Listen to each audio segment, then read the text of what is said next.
Welcome back to Hashtag That. I'm Michael Rada. And I'm Marcus Ferreira. From The Real Housewives to The Last of Us, we're back with the latest entertainment news updates. All that and more from Hamden to Hollywood. We are your source for Quinnipiac's entertainment news.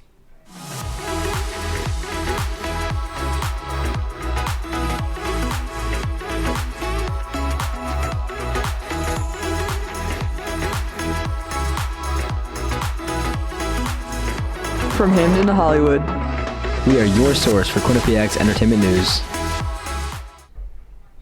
This past Tuesday, February 28th, popular TikTok influencer Taylor Frankie Paul received multiple criminal charges after a fight with her boyfriend Dakota Mortensen. The fight, which occurred on February 17th in Utah, reportedly escalated to the point of Paul throwing metal chairs and a wooden playset at Mortensen. The thrown objects resulted in damage to their home walls, Mortensen's vehicle, and they even injured one of Paul's children.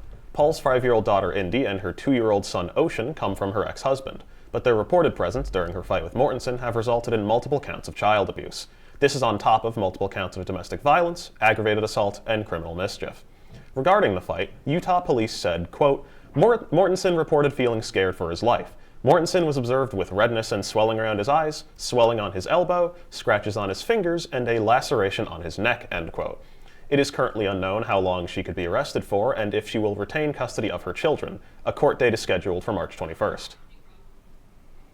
Wayne Shorter, a Grammy-winning saxophonist and pioneer in jazz, has passed away. His longtime label, Blue Note, said in a statement Thursday, visionary composer, saxophonist, visual artist, devout Buddhist, devout husband, father, and grandfather, Wayne Shorter has passed away at age 89. No cause of death was provided. Shorter's career spanned over 8 decades from his 1959 debut to his 2023 Grammy-winning Live at the Detroit Jazz Festival. The New York Times said, quote, Wayne Shorter is not only one of jazz's greatest musicians, but its angel of astroturfism, an enlightened and arcane elder. Jonathan Kreisel, co-creator of the TV show Portlandia, is reportedly going to be directing a sequel to the movie Pokémon Detective Pikachu.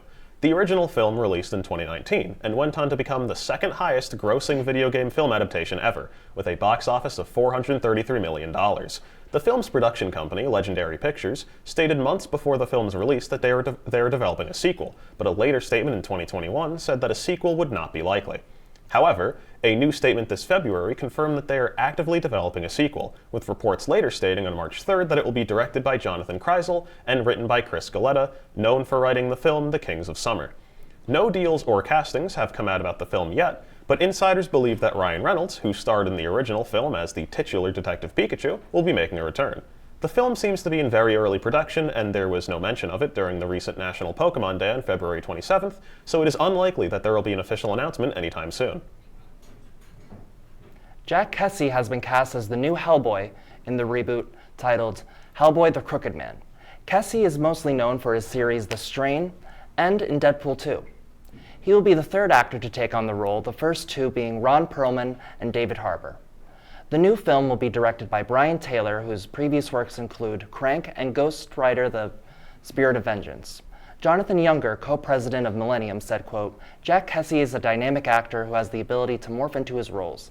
His talent and stature are perfect for a younger Hellboy. According to Hollywood Reporter, Crooked Man is set in the 1950s and finds Hellboy stranded in rural Appalachia. Hellboy and a rookie agent at BPRD, the Bureau of Paranormal Research and Defense, which is central to the Hellboy mythos, discover a small community haunted by witches, led by a local devil who has a troubling connection to Hellboy's past, the Crooked Man. Quinnipiac's theater company put on their spring musical Bulgaria Revolt this weekend, and here with the inside scoop of the production is Hailey Ruscio.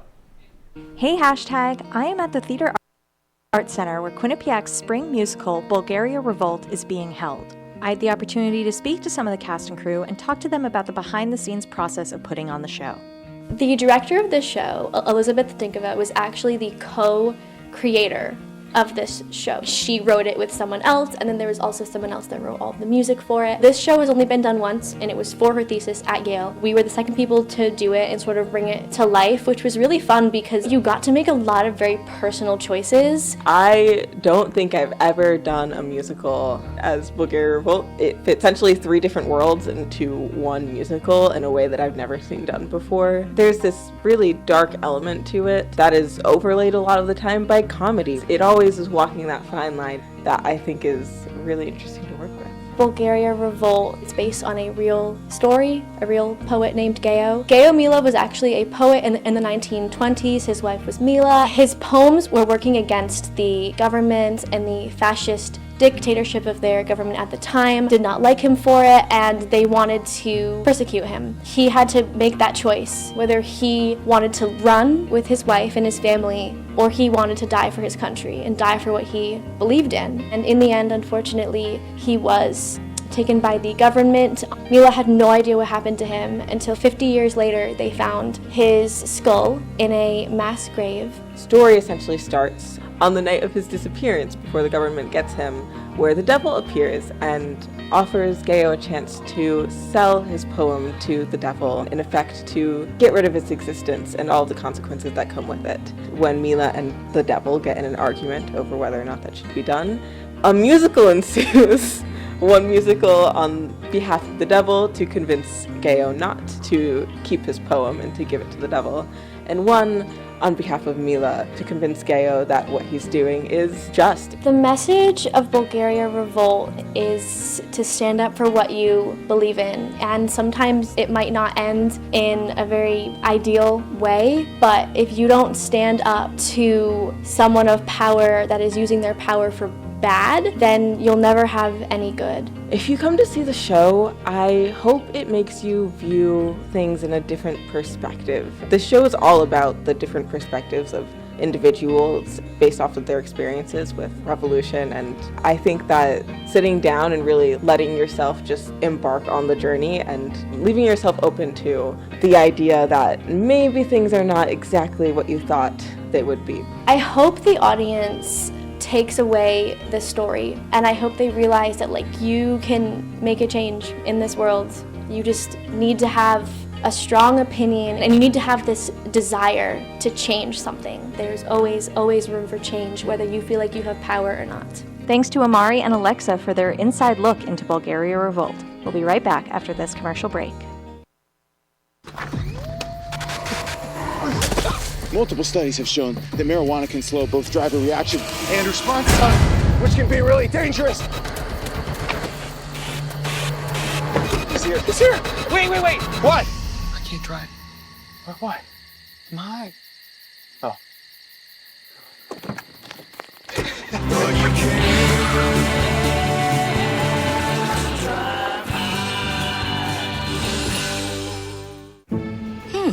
Maybe you can make retirement happen. After all, you made home ownership happen. Homeschooling yourself on loans, beefing up your credit score. So I'm pre-approved. You were like, yes! Sorry. Color coding listings, ticking boxes, and flushing every toilet in a 20-mile radius. Home sweet home. You aced house hunting.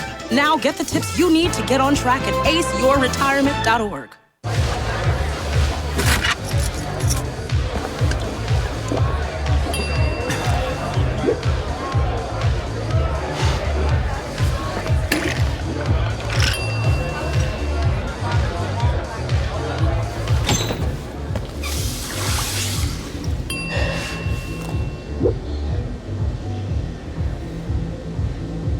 If you need to do something to feel okay to drive, you're not okay to drive.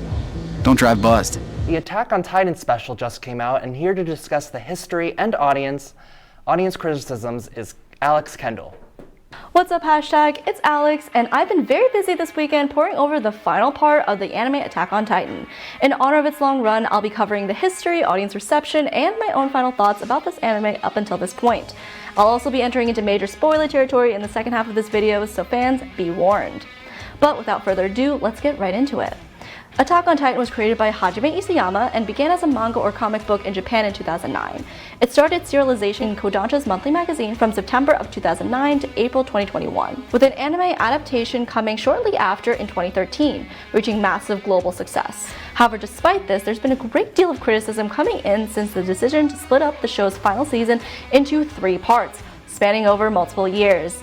Now, fans of this anime are no stranger to waiting for long periods of time for the show. However, the issue comes up with the promises being made, such as there only being 3 seasons to finally wrap up the show, except they split said season into 2 parts over the span of a year.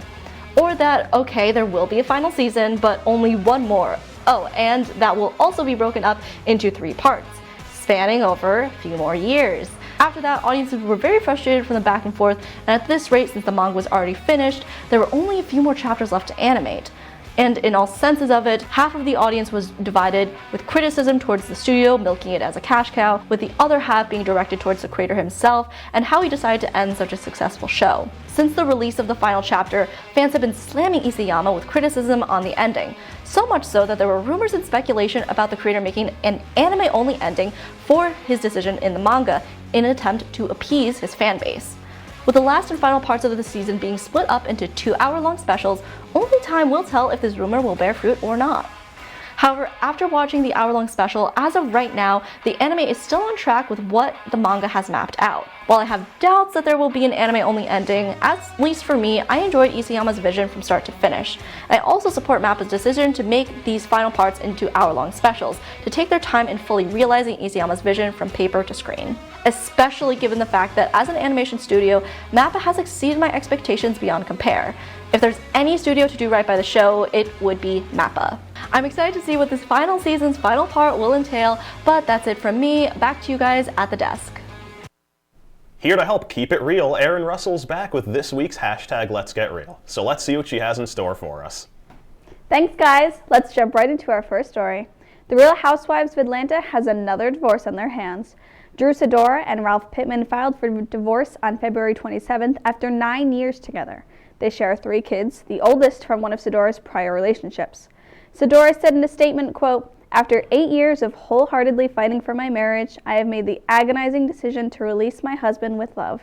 Although Ralph and I have decided to move forward separately, the hope is to remain friends so that we can co-parent responsibly," end quote. Coincidentally, Pittman was in the process of writing a book about co-parenting. Fans speculate, will this separation make it into his book? A season of Real Housewives of Atlanta is currently filming, so it is likely that fans will get to see this play out later this year.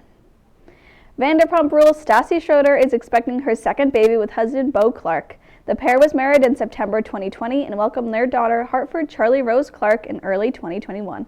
Schroeder captioned her Instagram post, quote, "Secrets stress me out. Baby number 2, I love you so much already," end quote. 2 months ago, she revealed on her podcast Straight Up with Stassi that her 2023 goal was to have another baby. She elaborated, quote, "I always knew I wanted a big family. I want to have as many kids as I can have. You know, you never know what you are going to be blessed with," end quote.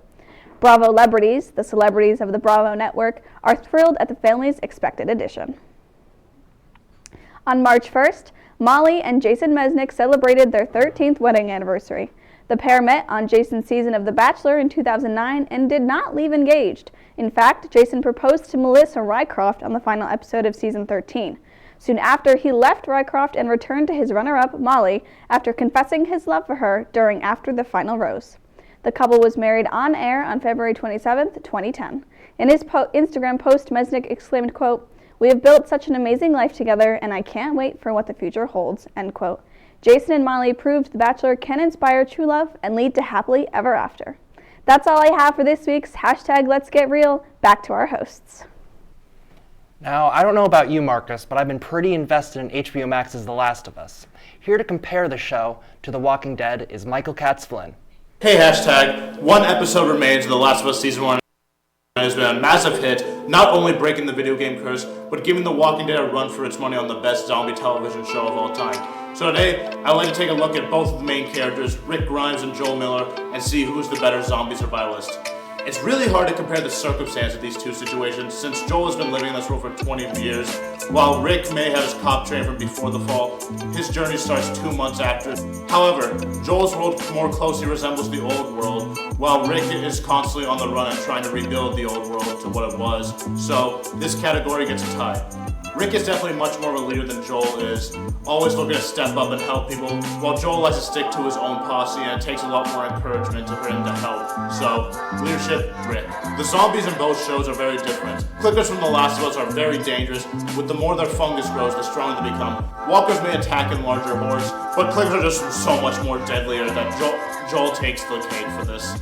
Joel may face off against highly trained military people, while Rick's enemies have more evil intentions and are actually looking to kill him and his group. So, human threats goes to Rick. When it comes to hand-to-hand combat, Joel is much stronger than Rick. Rick can stand his ground, but he can also be pushed down fairly easily. Joel is almost never pushed down, and he's very strong, and can even kill humans and clickers by bashing their skull into a wall. So, hand-to-hand combat goes to Joel. However, Rick has a much higher pain tolerance than Joel does. He can get pushed down, but almost always gets back up fairly quickly and resumes the fight. A prime example is when Joel was impaled, he needed Ellie's help to get back up, and even when he was back on his horse, he fell back down fairly quickly and was out for months. When with Rick, on the other hand, he was able to pull himself back up, still be walking, and get caught up in an explosion with enough TNT to blow a building, which forced him to go floating down the river.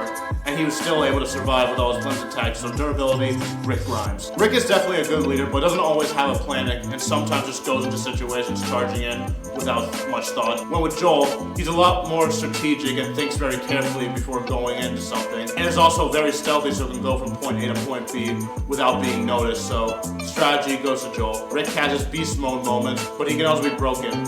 When he first came face to face with Negan, that broke him mentally, and it took a whole season for him to get back up and fight. But with Joel, he has never been truly broken. He is brutal, never holding back his punches, and it takes a lot to earn his trust.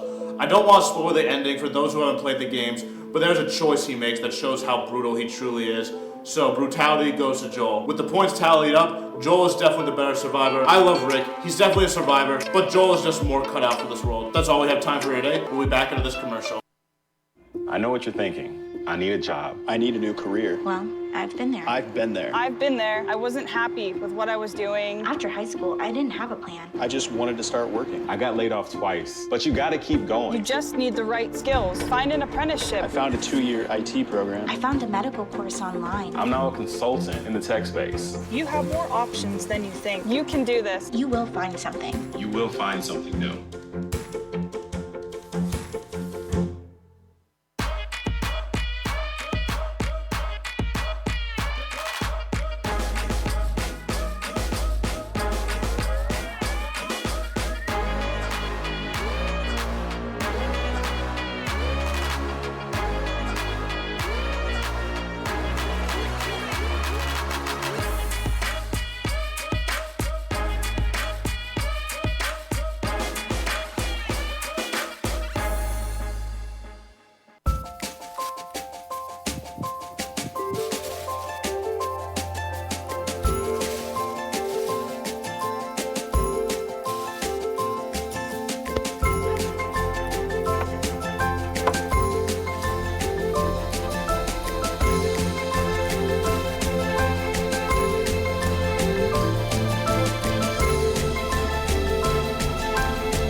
We're back with Hollywood News Update, and here to fill us in on all the latest West Coast entertainment news is Hailey Wine. Thanks, guys. Jumping right into the first story. Have you heard the buzz? Celebrity Cardi B has participated in court-mandated community service following an incident from 2018 involving 2 bartenders at a club in Queens, New York. She says community service is, quote, almost like a spiritual journey.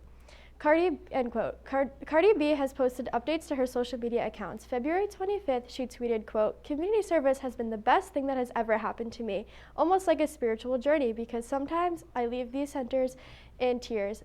Those people we leave behind, they just need somebody to talk to and a little push, and you might be able to change their life forever, end quote. So you guys at the desk, what are your thoughts on Cardi B documenting her journey? Do you think the community service has impacted her life deeply?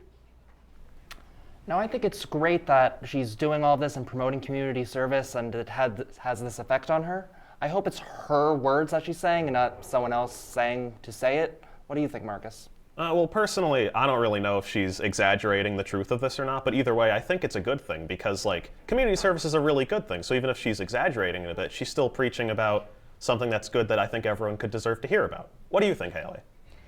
It's great. I think everybody should participate in community service, and hopefully it did impact her deeply. Now, it wouldn't be a true Hollywood news update if we did not talk about everyone's TikTok For You pages are flooded with Selena Gomez versus Hailey Bieber drama. Justin Bieber and Selena Gomez had a public on and off relationship of 8 years. The two separated, and Bieber shortly after announced he was seeing his now wife, Hailey Bieber. Ever since, fans have been analyzing their social media accounts, quick to pick sides and point fingers. Most recently, Hailey Bieber used the original song Calm Down by Rima, opting not to use the one Selena Gomez is featured in. Team Selena or Team Hailey? Can the two work it out? Are people overreacting? Let's hear it. So I can understand wanting to follow like the latest in celebrity drama, but I think people are overblowing this one a bit. Like making teams out of two people, that just seems a bit excessive to me. Yeah, are people over-exaggerating it a little bit? Maybe, but I do understand the obsession with the topic, like with everything that Hailey Bieber is copying from Selena Gomez, whether you're talking about the whole tattoo situation or the chef show that they now both have. Like, to answer Hailey's question, it's Team Selena all the way, I gotta say, but Hailey, how about you? Social media always makes things a little bit more complicated and everyone's involved. But moving on, Khloe Kardashian is using Instagram and TikTok to share a morning song with her daughter, True. The two were seen wearing sunglasses and hats, saying positive affirmations getting into it. Talking about being fancy girls, not being bad girls, and being able to do it, Kardashian posted to Instagram and captioned it, quote, "More 6 a.m. fancy TikToks," end quote. How do you feel about the bond these girls share? How do you feel about social media overall as a platform for sharing real content of celebrities?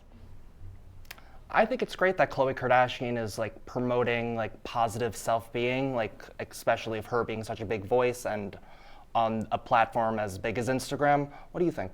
I agree. I think given a lot of the things we could see on social media these days, any positivity being spread, especially if it's not hurting anyone, I think that's just a wonderful thing to see, like regardless of the context. What do you think, Hailey? Yeah, any way we can use social media to positively promote things is a great way and is awesome. That's all I have for this week's Hollywood News Update. We'll be right back after this commercial break. When we adopt a shelter pet, we discover they're a unique mix of all kinds of things. Come on, Drew, spot on this last one. There it is.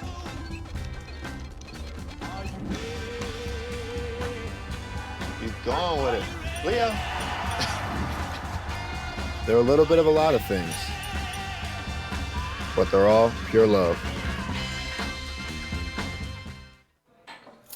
What do you think you're doing, Kevin? Was just gonna drive home. There are several warning signs present that you shouldn't be driving. Like hearing voices? Like your text-to-emoji ratio? Oh man, the selfies. Selfie. Nailed it. We all have warning signs that let us know that we're probably not okay to drive. Mine is pretending to be your subconscious. Craig, come on man, let's split a ride home. Honey, what I think you need is a socket wrench. I played JV basketball. I'm sorry. I don't think it looks right. This is good, and it's all good, baby. Is it really all good?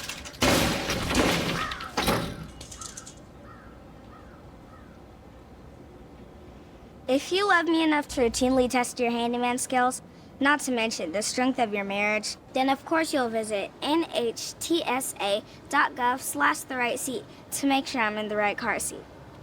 I'm gonna call my dad. I've been waiting for months to see Cocaine Bear, but other audience members didn't feel the same. Here's what me and Alex Bean and I think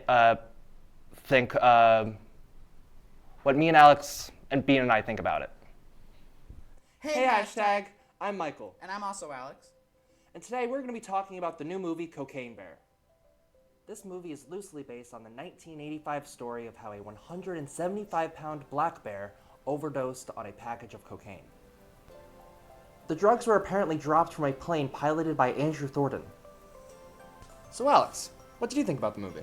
I personally think for a movie called Cocaine Bear and a movie that's also only an hour and a half long, it was kind of boring for a big part of it. Mainly because, and this definitely is a common complaint, I would assume, but there's too many characters early on, which you get why. It's an R-rated movie about a bear on drugs. You know why there's a lot of characters. But as you get to around the halfway point, there's a scene that was all over the trailers involving 2 paramedics, character actress Margot Martindale, and the title bear.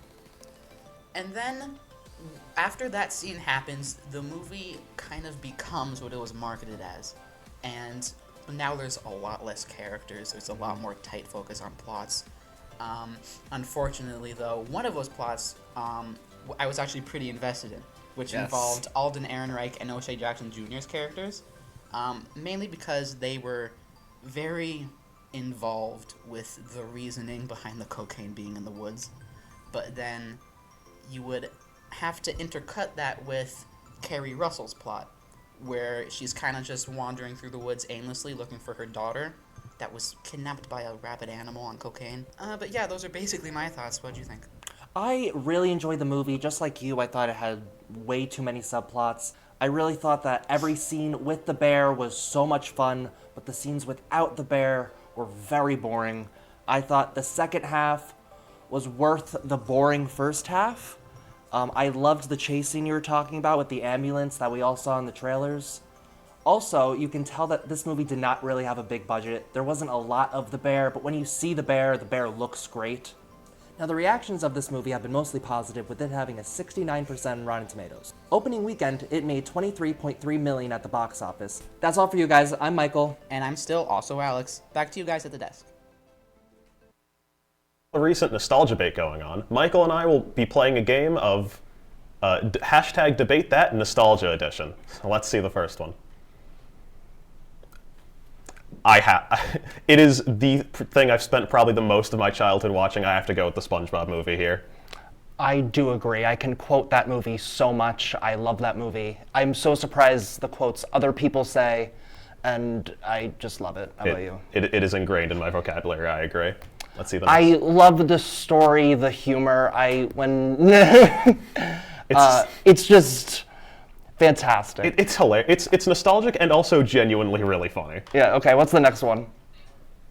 Okay, George of the Jungle and Megamind. I have to go George of the Jungle. Brendan Fraser is in a lot of the conversation recently. I know this is a controversial take, but I'm not a huge Megamind fan.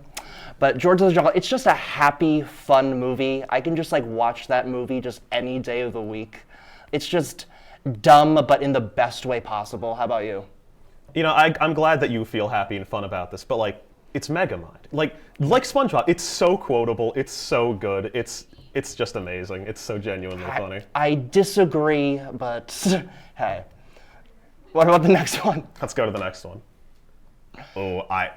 It's been a long time, but I have to go with Spy Kids 4. You know, we're just going back into nostalgia here, but the main thing I remember about that movie, because it says 4D in the title, that aspect was smell. They give you a scratch and sniff card when you go into the movie, and they put a number on screen, you scratch it, you smell what they smell.